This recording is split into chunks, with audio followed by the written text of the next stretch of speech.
bio mother was always involved and dated the authority that was around me, whether that was a principal, a campus security guard, a doctor of mine, someone on a child protective services case, and that includes a chief of police that was coming into my room at night when I was 13, 14.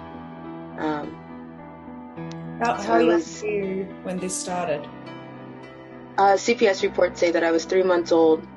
I remember as far back as to when I was 4, the first time that I was in shock from something that happened to me, the first time that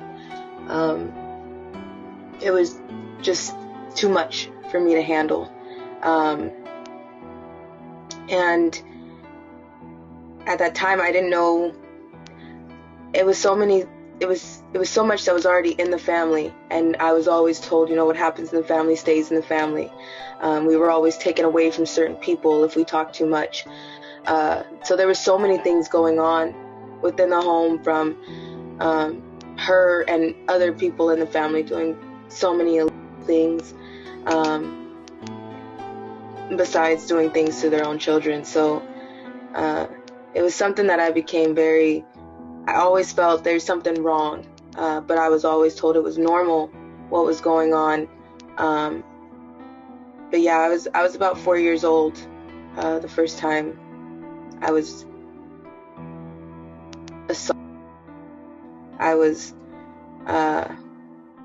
with my babysitter, and this woman as well had many connections to what I call my surrogate. I don't call her anything close to a mom. I have a real mom that I'm adopted by now, but I don't call her anything close to a mother. But she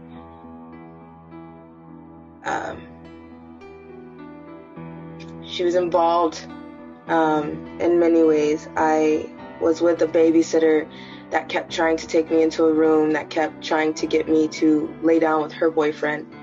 And that's the one day that I remember fighting. I remember screaming so loud. I thought I was 6 years old, but looking back into legal documents, I was 4. And I remember after being hurt, I was locked in a room, and because I was fighting, and then I was put outside to sit in a driveway for hours because I was told it was my fault. After that, it was taken to court. It was the first thing that I remember that was taken to court because the bruises were so bad. Everything that happened was so bad that it had to be. And the court case, I remember sitting in the courthouse, and I remember her losing the case, and it being my fault that something happened to me. So, from there, things continued, and, being 4 in a court case and not knowing why you're in trouble for somebody hurting you. Moving on from there, I was confused about everything that happened. Is this okay? I started asking questions when I hit elementary and middle school of other students, like, how do you get in trouble? Is this something that happens to you?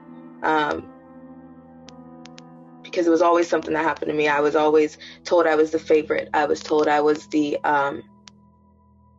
one that everybody loved more, and nothing about that was love.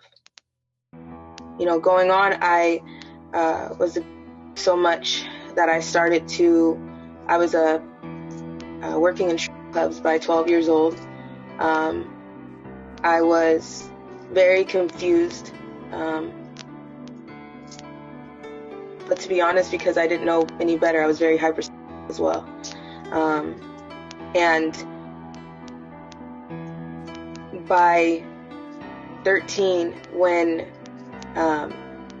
because at first it was just her boyfriends coming into my room at night, and then when the police officers came into play, they were taking me in my own closet and hurting me with the hangers and the things that were in my own closet.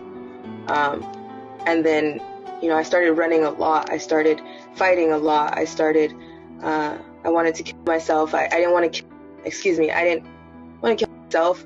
I wanted the pain to stop.